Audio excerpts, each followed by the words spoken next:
숨겨진 복지 혜택을 알기 쉽게 전달하는 KGS 복지특파원 김기자입니다.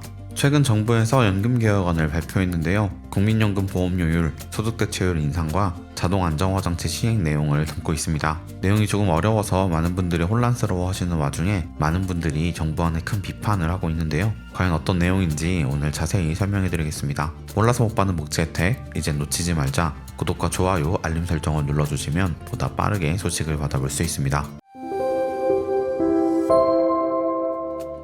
최근 발표된 보건복지부의 공적연금 개혁안 중 국민연금에 대한 문제점을 정리해보면 첫 번째, 국민연금 보험료율 인상입니다. 국민연금 보험료율은 1998년 9%가 된 뒤 26년째 같은 수준을 유지하고 있는데요. 이번에 정부에서는 보험료율을 13%대까지 4% 인상하되 세대 간 형평성을 고려해 50대는 매년 1%, 40대는 0.5%, 30대는 0.3%, 20대는 0.25%씩 인상하는 방안인데요. 이 방안은 전 세계적으로 도입한 전례가 없는 데다 중장년층의 저항이 클 것으로 예상되는 만큼 국회 논의 과정에서 적지 않은 진통이 예상됩니다. 20에서 30대는 무조건 가난하고 50대는 모두가 부자인 것도 아닌데 국민연금을 세대별로 차등 인상하는 방식은 아무래도 국민적 동의를 이끌어내기가 쉽지 않을 것으로 판단됩니다. 둘째, 국민연금 소득대체율의 인상입니다. 소득대체율은 은퇴 전 평균 소득 중 연금으로 대출되는 비율로서 국민연금의 소득 보장 수준을 의미합니다.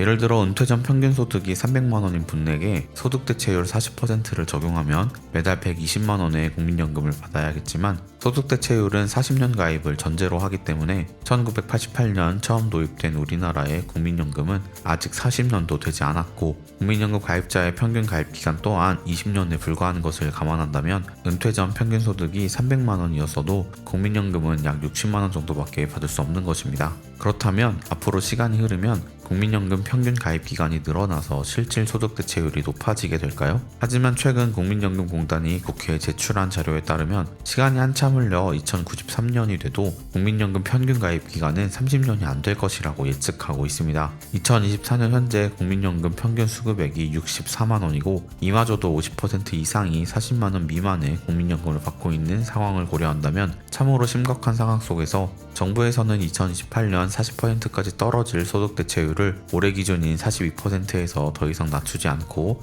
그대로 유지하겠다는 것입니다. 하지만 지난 21대 국회에서 국민의 의견을 수렴한 국민연금개혁특별위원회 산하 공론화위원회의 최종안은 보험료율 13% 인상과 소득대체율 50% 상향이었던 것을 고려한다면 이번 연금개혁안은 정부의 일반적인 결정이라고 할 수 있습니다. 셋째, 자동 안정화장치의 도입입니다. 정부는 연금 운용의 지속 가능성을 제고하기 위해 납부액과 수급액을 경제 상황에 맞춰 수시로 바꾸는 자동 안정화 장치의 도입을 추진할 방침이라고 밝혔는데요. 자동 안정화 장치란 국민연금의 급여가 물가, 은퇴 시기, 기대 여명, 출산율, 연금 재정에 따라 자동으로 조정되도록 만들어진 장치로서 물가가 오르면 급여가 오르고 기대 여명과 재정이 약화되면 급여가 낮아지게 됩니다. 하지만 최근 국민연금연구원이 국회에 제출한 자료에 따르면 자동 안정화 장치를 실행할 경우 신규 국민연금 수급자의 경우 17% 정도까지 연금이 줄어들 수 있다는 것인데요. 정부가 추진하겠다고 밝힌 자동 안정화 장치는 청년과 미래 세대의 국민연금 급여액을 깎는 제도인 만큼 대통령의 세대 간 공정성 원칙에도 정면으로 위배되는 것은 아닐까요? 또한 우리나라의 연금제도가 성숙하지 않은 상황 속에서 소득대체율을 더 깎는 자동 안정화 장치를 도입하는 것은 시기상조이자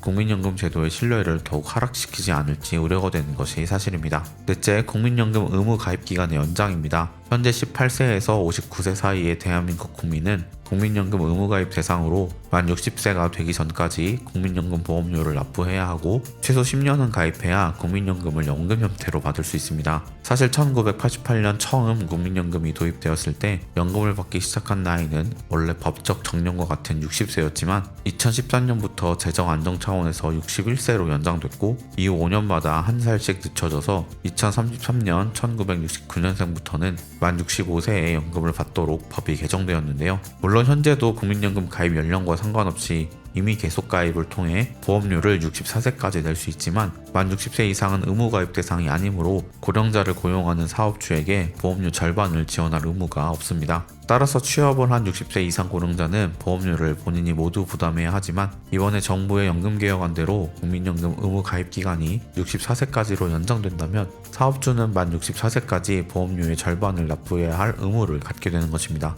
현재 대다수의 연금 선진국들은 연금 수급 연령을 높이면서 의무 가입 상한 연령도 함께 올려 보험료 종료 기간과 수급 개시 연령을 일치시킨 터라 우리나라도 의무 가입 연령을 상향해야 한다는 목소리가 꾸준히 제시되어 왔고 전문가들 또한 정부의 이번 의무 가입 연령 64세 상향을 긍정적으로 평가하고 있지만 정년 연장에 대한 구체적 대안도 없는 상황 속에서 의무 가입 기간 연장은 실효성이 떨어지는 것이 사실이고 여기에 고령 취업자의 국민연금 보험료를 50%씩 5년간 더 지급해야 하는 고용주 입장을 고려한다면 가뜩이나 어려운 어르신들의 취업 전선에 먹구름이 끼지 않을까 하는 걱정이 앞서는 것이 사실입니다. 최근 발표된 정부의 국민연금 개혁안은 연금 재정의 안정화라는 명목하에 추진하려고 하고 있지만 실제 국민연금 가입자들이 가장 불편해하는 문제점부터 해결하지 않는다면 국민적 동의를 얻기가 쉽지 않아 보이는데요. 먼저 국민연금은 피부양자 자격 유지에 가장 불리합니다. 현재 피부양자 소득 요건은 연간 합산소득 2천만 원 이하인데 금융소득, 사업소득 등에는 기본 공제가 존재하지만 유독 국민연금을 포함한 공적연금에는 기본 공제가 전혀 없고 100% 합산소득에 반영되고 있기 때문에 국민연금을 많이 받을수록 피부양자 자격 유지가 힘들어질 수밖에 없고 만일 피부양자 자격을 상실하고 지역가입자로 전환된다면 국민연금의 50%의 건보료가 부과되므로 어르신들께는 큰 부담이 아닐 수 없습니다. 여기에 사적연금, 주택연금, 기초연금은 피부양자 소득 요건에 포함되지 않고 건보료도 부과되지 않으니 국민연금 가입자의 불만은 점점 커질 수밖에 없습니다. 또한 국민연금을 많이 받으면 기초연금에 탈락할 가능성이 높아지고 기초연금을 받더라도 국민연금 연계 감액으로 인해 기초연금의 50%까지 감액당할 수 있으니 최근 조기연금 신청자가 급속히 늘어나고 있는 것입니다. 보건복지부의 자료에 따르면 기초연금을 40만원까지 인상하면 국민연금 가입자 33.4%가 국민연금 납부를 중단할 의향이 있다고 밝혔는데요. 연금개혁으로 연금재정의 건전성을 확보하는 것도 중요하겠지만 수십 년간 성실히 납부해온 국민연금 가입자의 상대적 박탈감과 불신감을 우선적으로 해결하지 않는다면 성공적인 연금개혁은 불가능할 것으로 보여집니다. 오늘은 연금개혁 정부 개혁안에 대해서 설명해드렸는데요. 여러분들의 생각은 어떠신지 댓글로 의견을 남겨주세요. 놓친 혜택이 없도록 숨겨진 정보를 차단하서는 복지특파원 저 김기자가 앞으로도 도움되는 소식 전달해드리도록 하겠습니다. 채널 구독과 좋아요, 알림 설정 부탁드리며 더 좋은 정보로 찾아뵙겠습니다. 지금까지 KGS 복지특파원 김기자였습니다.